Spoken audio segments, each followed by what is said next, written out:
This is a Pepakura Designer 3 tutorial that I will be teaching you. Um, well, Pepakura cannot work without another program. So, if you want to use Pepakura, you probably want to download like some other 3D program. In my case, I'm using Animator, which is apparently a horrible program, but it's not that bad if you know how to use it. Alright, um, this is half of my model. I'm going to texture the other side, but yeah, you don't want any colliding objects unless it's something like that, and you know you're gonna fix it. Then it doesn't really matter what you do to it. But if it's a problem like this will go over here,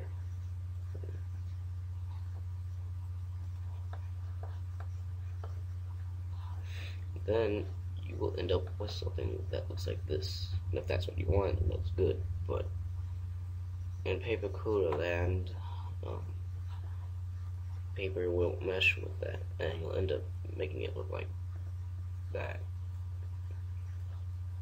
and it might not be what you're looking for. So try and avoid colliding objects. Yeah. So these are my 3 programs. That's what I used to make the model. This is what I use to texture it. Now, I exported my model as a wavefront, I believe, and file load model. Yeah. And you might end up with something like that. And if you don't like that, then you go to edit, UV map, and it gives you some things. Now, it's hard to read if you think about it too hard, but if you think about it not too hard, then it'll be something like that. Now, as you can see, my model looks like this and not like this. That's because each of these are individual faces. So this is one side of it, this is another side, stuff like that. But if you don't like that, then you can always change it to something more complicated, which would be, I think this is the most useful one, which is a box. And if you like something that you like, you can change it a little bit, something more like that if you want it like that.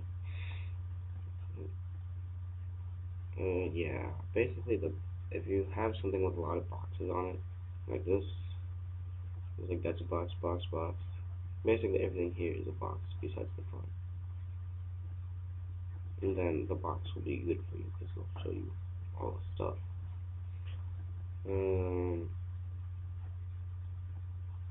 Yeah, so I'm gonna go ahead and use a box.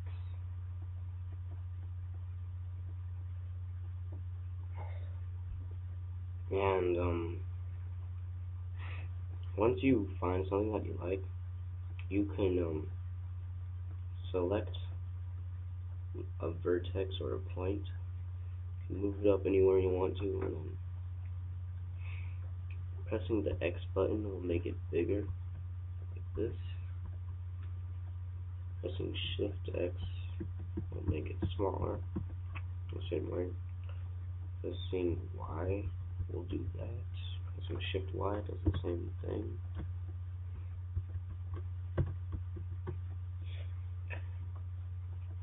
And yeah, that's basically it. Something that I've learned is that it's best to keep your map just filled with everything you can possibly fit in it. So if you don't care about wait, no, never mind.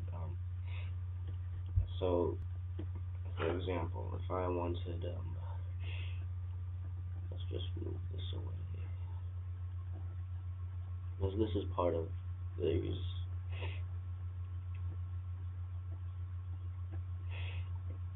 So, using the arrow keys will also help.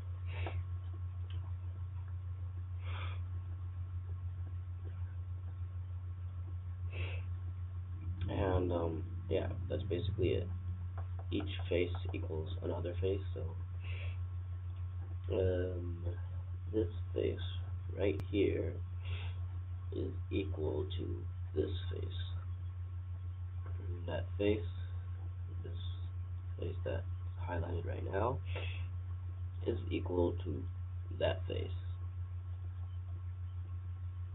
So you'll get an understanding on how UV Mapper works. I don't know where I got UV Mapper. One day I downloaded it, I forgot about it, and then I was cleaning out my computer and I found it. Alright, now is the part when you uh, export the model from whatever program you're using to Pepakura. You export it as some type of file. On my old computer is a wavefront. On this computer it's a 3DS. So,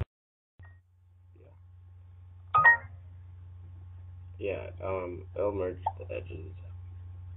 Now, in the 3D window, um, yeah, if ever there's a blue line, like there's a lot of those right now, like that one, that's, well, every single line on this that's blue means it's connected. Every single line that's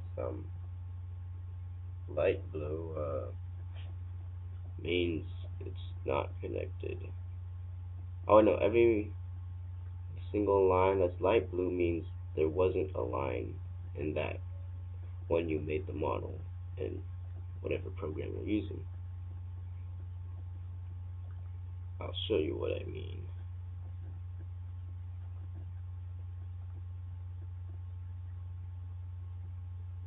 Okay, well anyway, back to this. Red lines means that it just ends. So,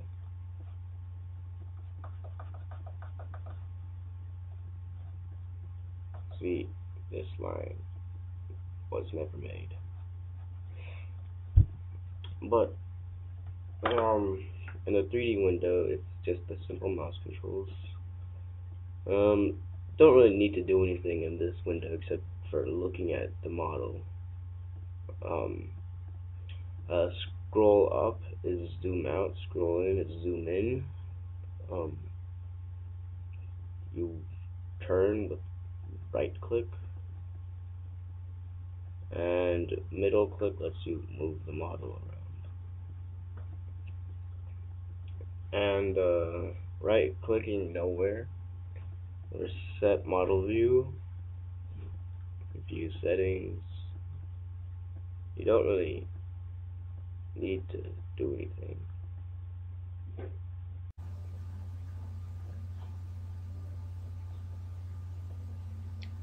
Okay, well,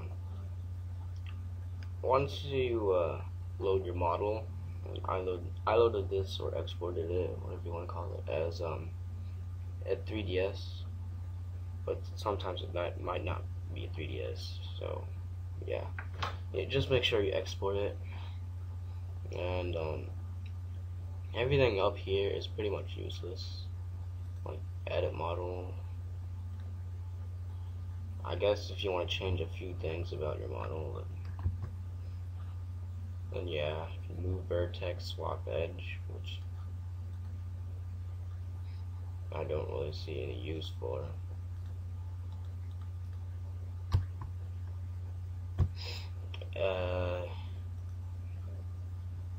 Deleting edges, well, it's kind of, yeah.